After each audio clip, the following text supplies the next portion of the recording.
سرکار نے اپنے خادموں سے پوچھا یہ باجے کیسے، یہ تاشے کیسے، کیا کوئی شادی ہو رہی ہے؟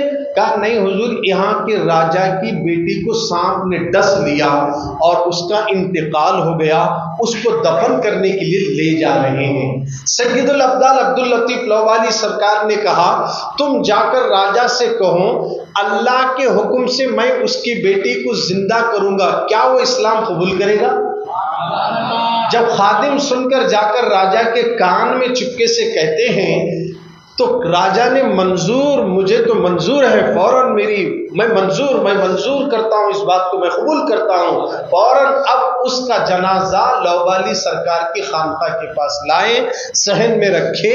اب مردہ لاش کے پاس سرکار سید العبداللطیف لووالی رحمۃ اللہ علیہ ایک پرندے کو بلاتے ہیں، کچھ پرچی لکھتے ہیں اور اس پرندے کے گلے میں ڈالتے ہیں، وہ وہاں سے اڑ کر چلا جاتا ہے۔ تھوڑی دیر میں پورا میدان سانپوں سے بھر جاتا ہے، ہر طرف سے سانپ آنا شروع ہو گئے، لوگ سانپوں کو دیکھ کر گھبرانے لگے، خوف زدہ ہونے لگے، اتنے سانپ کہاں سے آ گئے؟ لوگوں کو سرکار لووالی اطمینان دلاتے ہیں کسی کو ڈرنے کی ضرورت نہیں، یہ سانپ کسی کو نہیں ڈسیں گے۔ سارے سانپ کھڑے ہو گئے، ان سانپوں میں ایک بہت بڑا کالا سانپ جو ناگ تھا، اس کے پھن پر ایک سفید سانپ بیٹھا ہوا ہے جس کی آنکھیں بجلی کی طرح چمک رہی تھی۔ لووالی سرکار کے سامنے آیا، وہ جو پھن پہ بیٹھنے والا سانپ نیچے اترتا ہے، کہتا ہے کیا حکم ہے سرکار؟ کہا کہ تمہارے سانپوں میں سے ایک سانپ نے اس لڑکی کو ڈسا ہے، اس کو بلایا جائے اور اس کا زہر اسے واپس لینے کے لیے کہا جائے۔ اور وہ سانپ فوراً اس کو کہنا ہی تھا، وہ سانپ بڑی تیزی سے حاضر ہوا اور جہاں اس نے ڈسا تھا وہیں پر اپنے پھن کو رکھ کر زہر کو کھینچ لیا۔ سارا زہر لینے کے بعد سانپ مر گیا، بچی زندہ ہو جاتی ہے۔ جیسے بچی زندہ ہونا تھا پورے کرنول میں شور مچ جاتا ہے۔ ایک اللہ کے ولی مسلمان مومن نے ایک مری ہوئی مردہ بچی کو زندہ کر دیا ہے۔ راجا بھی کلمہ پڑھ کے مسلمان ہوا اور اس کے ساتھ جتنے لوگ تھے سب کلمہ پڑھ کے مسلمان ہو جاتے ہیں۔ اس طرح کرنول میں مسلمانوں کا چرچا ہونے لگا، مسلمانوں کو لوگ گری ہوئی نظر سے دیکھتے تھے، مگر جب یہ کرامت ظاہر ہو گئی تو اب مسلمانوں کو لوگ عزت کی نظر سے دیکھنے لگے۔ سرکار کے دیوانوں، مسلمانوں کو عزت ملتی ہے تو اللہ والوں سے ملتی ہے، اولیاء کرام کے صدقے میں ملتی ہے۔ اللہ اکبر! آج بھی اگر مسلمانوں کو عزت مل رہی ہے ہمارے اعمال کی وجہ سے نہیں، اللہ والوں کی وجہ سے مل رہی ہے، کیونکہ ہمارے اعمال تو سوائے جہنم میں جانے کے کچھ نہیں ہے، مگر آج ہم بچ رہے ہیں تو یہ غریب نواز کے صدقے میں ہے، بندہ نواز کے صدقے میں ہے، حضرت گوگی چندہ حسینی کا صدقہ ہے، یہ خطب ریچور کا صدقہ ہے، یہ سید الابدال عبداللطیف لووالی سرکار کا صدقہ ہے۔ آج مسلمان اور اسلام کا وقار باقی ہے، اللہ والوں کے صدقے میں ہے۔ انہی اللہ والوں نے اسلام کے پرچم کو اپنا سب کچھ قربان کر کے بلند کر دیا۔ اللہ نے ان کو بعد وصال کے بھی قبروں میں زندہ رکھا، اور جو ان کی چوکھٹ پہ حاضر ہوتا ہے اللہ اس کی تقدیر کو بدل دیتا ہے، اس کے مقدر بدل جاتے ہیں۔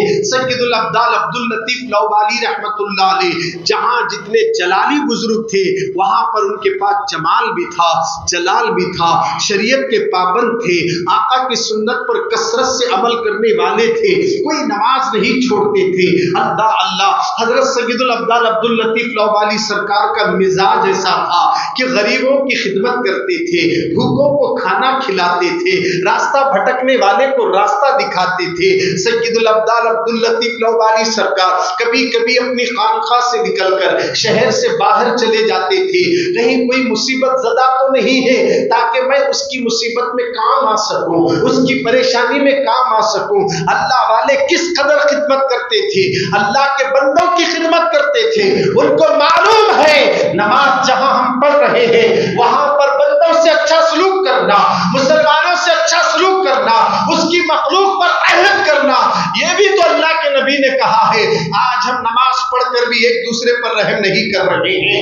ایک بھائی بھائی کا دشمن بنا ہوا ہے, چاچا بھتیجے کا دشمن بنا ہوا ہے, شوہر بیوی کا دشمن بنا ہوا ہے, بیوی شوہر کی دشمن بنی ہوئی ہے. کبھی شوہر بیوی پر شک کرتا ہے, کبھی بیوی شوہر پر شک کرتی ہے. خاندان میں اتفاق نہیں ہے, اہل گھر میں اتفاق نہیں ہے. مسلمانوں, اللہ والوں نے ہمیں یہ پیغام دیا ہے, وہ اپنے گھر میں تو اچھے رہتے ہی ہیں, باہر والوں سے بھی اچھے رہتے ہیں اور اچھا سلوک کرتے ہیں. ایک مرتبہ ایک شخص جا رہا تھا, مگر اس کا اتنا وزن سامان تھا کہ وہ اٹھا نہیں سک رہا تھا. لو والی سرکار پہنچے. کون ہے لو والی سرکار؟ غوث پاک کے بیٹے ہیں, وہ پوتروں میں آتے ہیں, سید زادے ہیں, غوث اعظم کی اولاد میں سے ہیں. آپ نے اس بوڑھے آدمی کا وزن اپنے سر پہ رکھا اور چلتے چلاتے اس کے گھر تک اسے سامان پہنچاتے ہیں. اس طرح لوگوں کی خدمت کرتے ہیں. جب کبھی بھی غوث سرکار سید عبد اللطیف لوالی کی بارگاہ میں جو کوئی بھی آتا مہمان کبھی خالی نہیں جاتا تھا. ان کی دربار میں ہمیشہ لنگر جاری ہوتا, کھانا کھلاتے تھے, ہر آنے والے کا پیٹ بھرتے تھے, وہ چاہے کوئی بھی ہو, مگر اللہ والوں کے در سے کبھی خالی نہیں جایا کرتے ہیں. اللہ اکبر. اولیاء اکرام کی آستانے یہ پیغام دے رہے ہیں, اتحاد اور اتفاق کی درسگاہ اللہ والے ہیں, محبت اور بھائی چارگی کا پیغام اللہ والوں کی بارگاہ ہے. آج بھی اس بارگاہ سے ہی سبق ملتا ہے. مساجد میں کیا ہے, اختلافات نظر آتے ہیں, ایک دوسرے کو دیکھ کر غر کرتے ہیں, کوئی اس طرح دیکھ رہا ہے, کوئی اس طرح دیکھ رہا ہے, مگر اللہ والوں کی خانقاہ اور ان کی بارگاہ میں یہ دیکھا دیکھی نہیں چلتا ہے. کیونکہ علی کی بارگاہ میں, اللہ کے ولی کی بارگاہ میں جب جاتے ہیں تو دل پر ولی کی نظر ہوتی ہے. وسوسے بھی گلنے نہ لائے, خیال بھی پاک ہو, نگاہ بھی پاک ہو, تو پھر ولی کی نظر پڑی تو تیرا بیڑا بھی پار ہو جائے گا. اسی لیے لوگوں, اللہ والے کے دربار میں کبھی کوئی خالی نہیں گیا. لو والی سرکار کی خانقاہ میں ان کے پاس لنگر جاری ہوتا. ایک جوگی آیا, غیر مسلم تھا, ان کے دربار میں قریب 7 دن یا 4 دن تک مقیم رہا. اس کا ہر طریقے سے خیال کرتے, کھلاتے تھے. جب 7 دن گزر گئے تو وہ جانے لگا تو کہنے لگا سید الابدال عبد اللطیف لوالی سرکار سے, حضور میں دیکھ رہا ہوں کہ آپ کے دربار میں جو بھی آتا خالی نہیں جاتا, آپ سب کی خدمت کرتے ہیں, کھلاتے ہیں, اور میں بھی پیٹ بھر کے کھاتا رہا, مگر میں اپنے استاد کے پاس 30 سال تک خدمت کرتا رہا. 30 سال تک. 30 سال کے بعد میرے استاد نے مجھے ایک کمان اور ایک تیر دے دی, اور وہ ایسی کمان اور تیر ہے حضرت کہ اگر کمان میں تیر رکھ کر چھوڑ دیا جائے تو یہ تیر جہاں جا کر گرتا وہاں اگر مٹی کھودے تو 2000 روپے ملتے. کتنے ملتے؟ 2000 روپے ملتے. یہ تیر کمان میں آپ کو دے دیتا ہوں کیونکہ آپ کی خانقاہ میں ہمیشہ لنگر جاری ہوتا ہے, اب کھانا کھلانے کے لیے پیسوں کی ضرورت پڑتی, میں آپ کی خدمت میں دے رہا ہوں. سے کیا معلوم اللہ والوں کا مقام کیا ہے, اللہ والے ہوتے کیا ہیں. مگر وہ اپنے انداز سے سرکار لوالی کی بارگاہ میں عرض کرنے لگا, 30 سال میں اپنے استاد کی خدمت کرنے کے بعد مجھے یہ کمان اور یہ تیر ملا ہے کہ اگر اسے کمان میں رکھ کر تیر چھوڑا جائے, جہاں یہ تیر گرتا ہے وہاں زمین کو کھروجا جائے تو 2000 روپے ملتے ہیں. یہ تیر کمان میں آپ کو سونپ دیتا ہوں یا آپ کو دے دیتا ہوں, آپ لے لیجیے. لوالی سرکار ہاتھ میں لیے, کمان بھی لیے, تیر بھی لیے. پوچھے کیا تو یہ مجھے دیا؟ ہاں میں نے آپ کو دے دیا. پھر پوچھے کیا یہ تو نے مجھے دے دیا؟ ہاں میں نے آپ کو دے دیا. پھر پوچھے کیا تو نے یہ مجھے دے دیا؟ ہاں میں نے آپ کو دے دیا. ہاں ٹھیک ہے. اس کے بعد تیر کو کمان میں رکھ کر کھینچے, ٹوٹ گئی. ٹوٹ گئی. اب جیسے ٹوٹتے ہی وہ حیران ہو گیا, یہ کیا کر دیا آپ نے؟ 30 سال سے جس کو پانے کے لیے میں نے خدمت کی اسے آپ نے توڑ ڈالا. نہیں, مجھے میرا کمان اور میرا تیر چاہیے. ارے تو نے تو مجھے دے دیا تھا نا بھائی. کہا نہیں میں دے دیا تھا مگر تم نے توڑ دیا میری آنکھوں کے سامنے, لہٰذا مجھے میرا کمان چاہیے, میرا تیر چاہیے. سید الابدال عبد اللطیف لوالی فرماتے ہیں ایک کاغذ منگائے, تحریر کرے, بولے یہ لے جا, جہاں گول اور سفید گنڈ نظر آئے اس کو یہ خط دینا اور میرا نام کہنا یہ لوالی کی طرف سے خط ہے. وہ تلاش کرتے ہوئے گیا تو ایک گنڈ ملا اور اس نے گنڈ کو خط دے کر لوالی سرکار کا نام لیا. گنڈ میں سے ایک دروازہ نکلا, اس کے اندر سے ایک عربی آدمی آیا، اس کا ہاتھ پکڑ کے اندر لے گیا اور گڈ مل گیا۔ اندر جانے کے بعد اس نے کیا دیکھا؟ یہ منظر دیکھا کہ ایک کمان ہے، تیر ہے، ایک کمان ہے، ایک تیر ہے، ایک کمان ہے، ایک تیر ہے، ایک کمان ہے، ایک تیر ہے۔ اب وہ اندر لے جانے والے عربی نے کہا، سن لو والی سرکار نے تجھے کمان اور تیر دینے کے لیے کہا، اب بول تجھے 2000 والی چاہیے، 10,000 والی چاہیے، 20,000 والی چاہیے، 50,000 والی چاہیے، 1,00,000 والی بھی تیر ہے۔ اب بول تو کون سی تیر چاہتا ہے، کون سا کمان چاہتا ہے؟ تو 2000 کی کمان اور تیر لایا تھا، لو والی سرکار نے مجھے حکم دیا ہے یہ جو مانگے گا اسے وہ تیر دے دینا۔ اب وہ حیران ہوا، میں جس تیر کے لیے 30 سال تک خدمت کرتا رہا وہ کمان حاصل کیا اور وہ حضرت لو والی سرکار سے ٹوٹ گئی میری ضد کی وجہ سے۔ انہوں نے مجھے 1,00,000 کی کمان اور تیر بھی دکھا دی۔ اس نے کہا مجھے اب تیر کمان نہیں چاہیے، مجھے لو والی سرکار چاہیے، مجھے فوراً لے چلو، فوراً لے چلو۔ اس کو واپس لایا گیا، دروازہ کھلا، باہر کر دیے۔ وہ لو والی سرکار کی بارگاہ میں حاضر ہوا، کہا سرکار مجھے معاف کر دیجئے، کلمہ پڑھا دیجئے، مسلمان بنا دیجئے۔ یہ ہے اللہ والے، اللہ اللہ اللہ نے ان کو یہ طاقت عطا فرما دی ہے۔ اللہ اکبر، آپ غور کریں، ایک پتھر ہے، وہ چٹان ہے اور ایک گنڈ ہے، میرے لو والی کا نام سنتے ہی پھٹ گیا اور دروازہ بند کر باہر نکلا ایک عربی۔ آپ اس سے اندازہ لگائیے، اگر ہم لوہار وڑی میں لو والی سرکار کا نام لے رہے، ہمارا یقین ہے کہ وہ کرنول میں سے سن رہے ہیں۔ اللہ والوں سے کوئی چیز چھپی ہوئی نہیں ہوتی ہے، کیونکہ ہمارے اور آپ کے نبی نے کہا ہے جب بندہ نمازیں پڑھتے پڑھتے، ذکر کرتے کرتے، نوافل کی کثرت کرتے کرتے اللہ کے قرب میں جاتا ہے تو اللہ اس کی آنکھ بن جاتا ہے، اللہ اس کے کان بن جاتا ہے، اللہ اس کے ہاتھ بن جاتا ہے، اللہ اس کی زبان بن جاتا ہے، اللہ اس کے پیر بن جاتا ہے۔ یہ حدیث میں ہے۔ اب آنکھ سے تو اللہ پاک ہے، اللہ کی آنکھ ہے کیا؟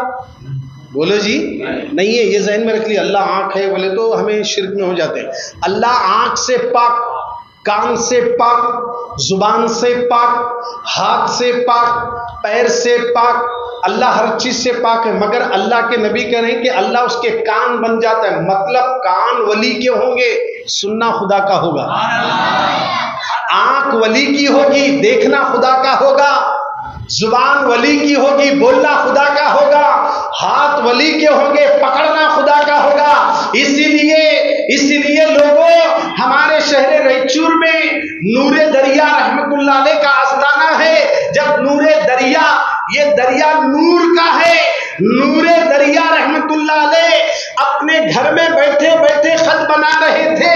ان کے چاہنے والے مرید جب جہاز میں سفر کرتے ہوئے جانے لگے تو سمندر میں جہاز ڈوب رہا تھا، تو حضرت نور دریا کو یاد کرے تو حضرت یہاں زمین میں ہاتھ دباتے، ادھر جہاز ابھر رہا ہے، ڈوبتا نہیں ہے۔ اور جب زمین سے ہاتھ باہر نکلا تو پانی سمندر کا کھارا گر رہا تھا۔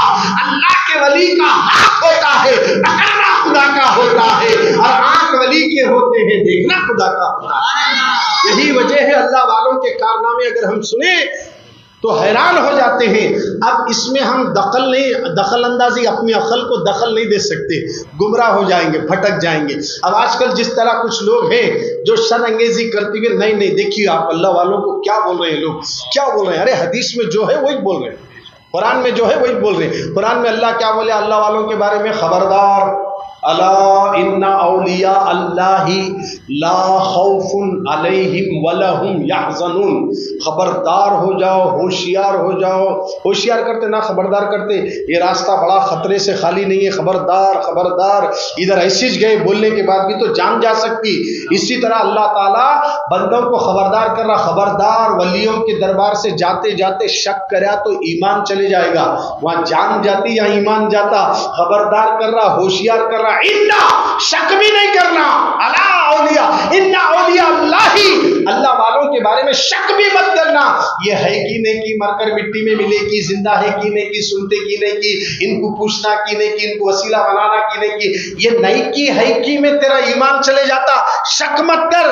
اللہ والوں کے بارے میں قرآن کہتا ہے اللہ خبردار ہو جا، اتنا شک نہیں کرنا، ان اولیاء اللہ، ان کے بارے میں لا خوف